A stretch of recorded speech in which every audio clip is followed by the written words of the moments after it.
Chegamos ao Palácio de Obatalá. Vou filmar para vocês verem.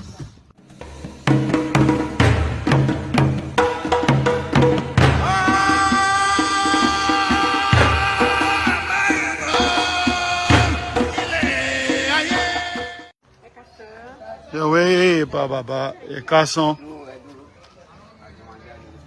Obatala Temple.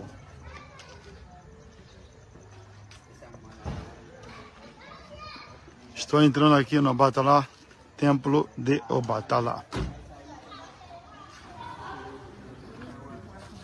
Aqui, saudamos primeiro o Exu Odara, que é o meu Exu. O Jubó Exu Odara. Exu láàárọ̀ Exu ògiri oko. Exu lágbó kún ẹlẹ́gbàá Exu mọ́kọrin dé tá mọ́kọrin dólòfì. Exu pàápàá wàrà tó ká máa ṣe ṣá. Ṣù máa ṣe mí o, máa ṣe ọmọ mi o. Àkìlọ̀ ló la mo tí Exu kúrò. Àbá ní òṣè tó rà lónìí kan ní pín alágọ̀gọ́ ní ìṣẹ́ lónìí kan bàbá mọ́. Àbọ̀ àtọ̀ bá ṣe ẹ̀ ṣẹ́ni mẹ́sàn-án dálẹ̀ fọ́fọ́. Àṣẹ. Kábíyèsí Eru Àdàjì. Àṣẹ. Àgbẹ̀. Láàárọ̀ Èṣù. Èèpà oníjíjó.